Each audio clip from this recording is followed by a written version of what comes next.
R&B Money.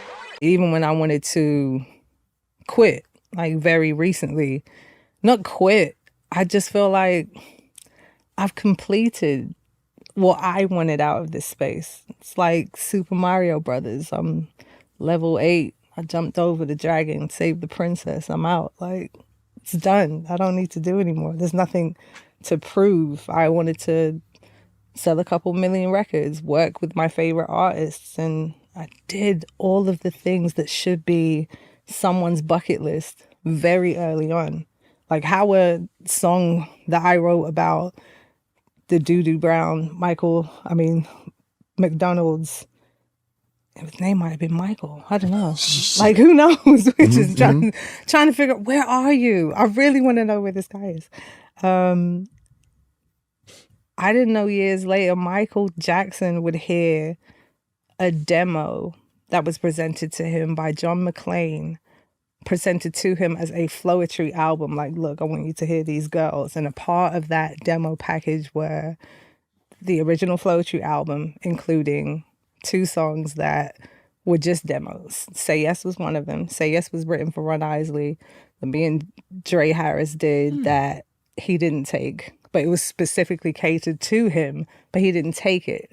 So he ended up doing a duet with Jill Scott for that project and didn't take Say Yes. So Say Yes is just sitting there as this lonely demo, shipped it to Babyface, didn't want it. So now it's just this outstanding song as well as Butterflies. So Mike hears this Butterfly song on this Floetry demo, like, what's that though? Can I have that? Mike, you can have the entire album. That's what you want to do. Can I have that? What else would you like? No, just whatever kind of food. That's 2 Coming to America quotes thus far, like between the big bucks and this. Okay. So I didn't know that that's how these things were going to transpire, but you dream big enough, big dreams happen. So when it starts to happen, I can't then say, not I quit, but there's got to be more in me. If that was my start, I can't start there and then, where do you go from there though? Wherever You just keep going. Yeah. And that's exactly what I did. Yeah. That was the year 2000 that demo resurfaces, is repurposed, and Andre Harris and myself go in the B room of A Touch of Jazz, and I'm like, look, I have this record, Dre. I know that you are the guy. You did Long Walk, The Way, like my favorite Jill records. I know it's you. Let's get this. We do that demo. By March of 2001, we're in the studio with Michael Jackson telling him what to do and how to do it. Like, he's behind the glass, like, yo, Mike, one more time, bit pitchy. One more time. Me with the talk back, telling That's Michael Jackson, crazy. I'm That's 23 at that crazy. time. And you guys don't At have do you guys have your 23? deal yet or no? Is Floetry We signed? signed our deal December. Okay. So the end of that year. So we were already at DreamWorks. And then the album's done. So we're literally waiting for papers at that point. 2 illegal aliens trying to get this record deal. So it shit. was, hey, let's get you some visas so we can put you to There work. is that. Yeah. So our album didn't drop until October of that following year, I think. So by the time all that was squared away. But yeah, there's Michael Jackson, like Michael motherfucking Jackson. And the thing too, like you said, it all comes from your demos going through the hands of John McClain, who are, and at this point, he's at DreamWorks. Right. If you sign anywhere else, For what? Michael Jackson never hears Not even a little Butterflies. bit. Or even if you did, we just always, we like to connect it. You know what I mean? We Yeah. like to connect the dots, and we, when people are thinking of why I did this or why I didn't do this and all these other things and what didn't come from something, like just signing to this, boutique right. label. Exactly. Because that wasn't In the like, grand they scheme of weren't like things. the biggest of the we big. were supposed They to be with Motown, and then it's John McClain, and it's Michael Jackson, and it's, we might want to go that route because Hell yeah. I'm going to need this Butterflies. Sheesh.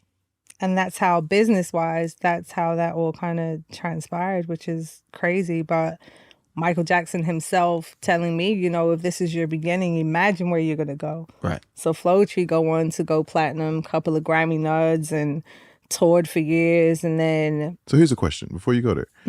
Does the Michael Jackson work, just that being in that conversation and being in that room, make the flowetry that much more urgent to the building? Did you guys become more of a priority? Yeah.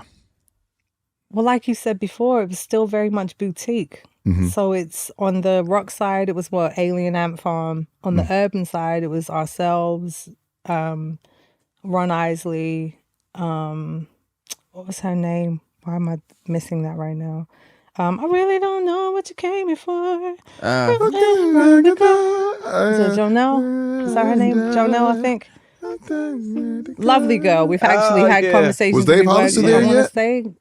No, I don't think so. Was he there yet? It was Because what year is this? contained. This is 2000 when we signed, but 2001 when all of these things started to happen. So I'm not saying there was a level of urgency now that I think it was a talking point. So even with our papers not being done, it wasn't like we could release the album that day. And Flowetry, the Floetic album, we're talking a completely different time in industry. Like our first video was up for a VMA. Like we're up against Coldplay. Like we had different budgets back then. You know what I mean? So Talk about it. It was different. Yeah. So I had a different spoiled experience of what industry was like. And I don't think even with the Michael Jackson coming into play, when that album was released, Butterflies was still very much, and here's the demo on the actual album, the Butterflies demo that Marsha sang, and this is why. Yeah, the fact that you guys were able to use it on the album too. That was a DreamWorks play, and they could because it was the same building, and it was like the silent, not so silent co-sign head nod. The Michael nod. Yeah. These are my girls. They looked out for me. I'm looking out. And that's what that was. So, I think you should use it as well. You think he said it just like that? Or the voice everybody be throwing around is just, man, you should use that shit, man. I'm telling you. Now, I'm telling you. the Michael voice he gives, and you're a singer. I know you have a deep, husky voice, but preservation is key. I feel like he only had that voice. He was preserving every single ounce of his vocal to just be the icon and performer that he was. The Jacksons talking was they still. Yeah, they talk soft. Yeah. When they talk to you, they talk soft. They don't project. They don't do a whole bunch of I'll yelling. be cracking jokes and laughing and drinking all tequila. kind of shit. You have to understand, I was in the studio, me and Andre Harris in the studio with Michael Jackson. It was nothing but jokes. Did he have Andre beverages? is completely full. Beverages? What do you mean? Like bevies? Yeah. No. Bevies. Like the kids. What about weed? Any weed? No, but smoke we weed? did have smothered turkey chops and mac and cheese and strawberry shortcake from a soul food spot in New York called Jezebel's. We had that every day.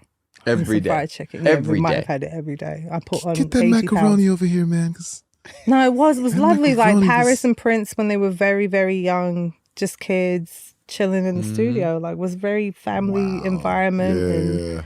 And it was a wild time. R&B Money.